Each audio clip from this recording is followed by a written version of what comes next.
Hi, Minister. Pleasure to welcome you back to the program. Thank you very much for making the time. Pleasure to be here, Vashi. I know you're coming back fresh from a couple of pretty significant trips, and I wanted to start off on one of them, the most recent one to India. When you were there, I listened to a press conference that you gave where you said that your impression was India would welcome the opportunity to buy more Canadian oil and gas. It appears like they've recently agreed through a deal with the United States to stop importing Russian oil. Is there more opportunity for Canadian crude to supplant that supply? Well, what I heard loud and clear when I was in India is, and maybe I'll start by saying something I learned while I was over there. India has the largest refinery industry in the world. They also have the largest refineries in the world. Today, they are buying Canadian crude in rather small quantities off the West Coast through the TMX pipeline, but they're buying larger amounts of Canadian crude off the Gulf Coast. It would clearly be cheaper for them to buy more off of our West Coast. And I can tell you that the Indian refiners that I spoke to really like our product, and they would like to buy more. How much additional export capacity do you believe might be necessary to see the full promise of what you kind of heard there actually realized? You know, India is quite hungry for more energy. I heard loud and clear they would take as much additional crude as we could supply. Does that, in principle, reasonably lead to an argument for an additional pipeline? And I'm removing from this the debate about when the proponent comes forward and all that kind of stuff. Just in principle, based on your experience in both India and China, I think I can ask, like, does that in principle support the idea of additional export capacity through another pipeline? So what I heard from many companies in India is they would like to buy more of our conventional oil. They would like to buy more of our natural gas, our LNG. They would like to buy more of our LPG, which they use for clean cooking. There are 380 million households in India that use LPG. This is a new export for Canada. We've just started exporting it. We have tremendous opportunity to grow that. So the answer is yes, there's certainly opportunity to sell more, but there's opportunity to sell many products, including critical minerals, including metallurgical coal, including potash, including uranium. They are very keen to do more business with Canada. I ask more specifically about pipeline, and I know you'll be well familiar with this because the other products that you list are not nearly as politically divisive here within Canada. And so I'll maybe rephrase the question. So you say yes, that there is an appetite for all of that. Does that in principle mean that the federal government sees an appetite for an additional pipeline? So assuming we build in an environmentally responsible way, and we do it with the support of First Nations, I believe there is demand for additional natural gas, LPG, and conventional oil. There's also demand for critical minerals. There's also demand for potash. There's also an incredible opportunity to exchange capabilities with respect to renewables.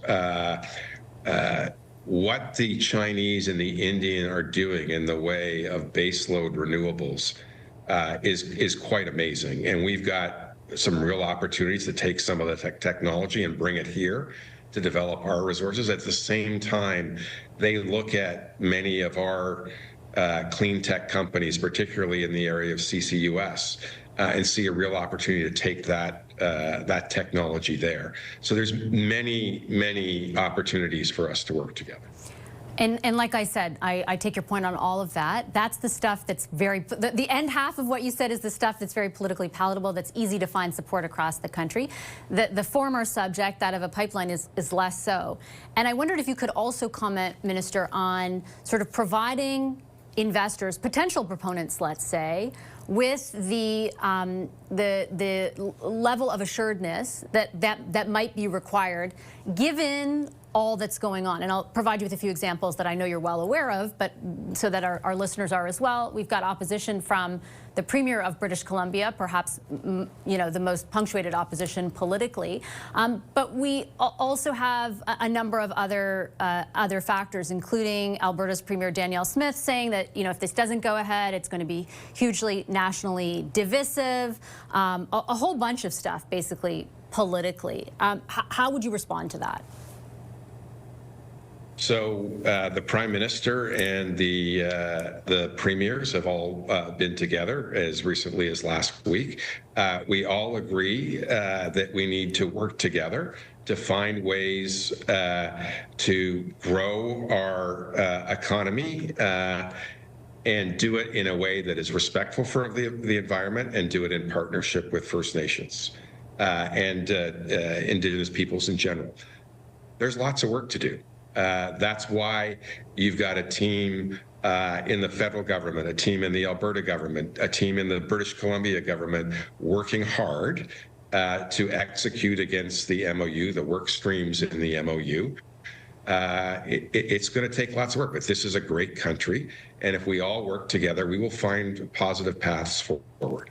Do you think investors can be assured that your government says what it means? I recently interviewed Gregor Robertson, the Minister of Housing and Infrastructure, who used to be very opposed to pipeline development in the form of TMX, and I read just part of the MOU to him about an exemption of the tanker ban and asked him if he was supportive of the exact language in the MOU.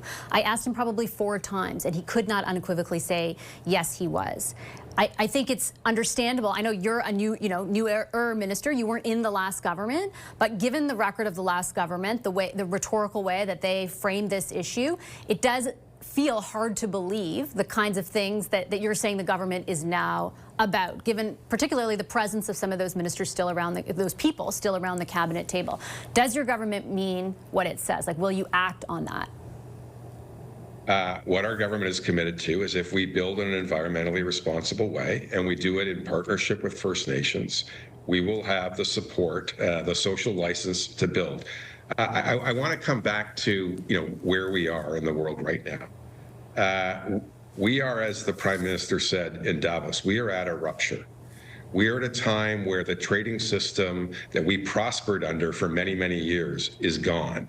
And we need to rebuild our economy in the face of a trading partner who is now charging for access to that market. That's a very challenging world that the Prime Minister described in Davos, but he did provide a path forward, a solution. That path forward is to build new trading links and new trading partners, which requires new infrastructure. And if we do that, Canada will be stronger than ever. So we have a challenge in front of us, but we have an opportunity. And I think Canadians will rise to that opportunity. I want to also ask, just to conclude, about another trading partner, another visit that you were on, the trip to China. And in particular, your approach moving forward to Chinese investment or lack thereof, potentially, in the oil patch. I remember years ago covering the CNOOC and Nexen deal, the rules that came into place about Chinese state-owned companies and how much they could own. They could not basically have a majority stake, only under exceptional circumstances. You've signed an MOU, kind of, in general terms, talking about more two-way, back-and-forth investment. Can I ask you bluntly, Minister, will your government's, red line be the same thing? We will calibrate our engagement with China. We are open to additional investment in the energy sector by China. We will use the same tests we always use. Is it a net benefit for Canada? This is a little different, though, than just any kind of calibration. This is a country that 7 months ago the Prime Minister identified as the biggest security risk to Canada. I'm asking specifically about state-owned companies, investing a majority stake of companies operating in the oil patch. Are you saying that that isn't impossible under your government?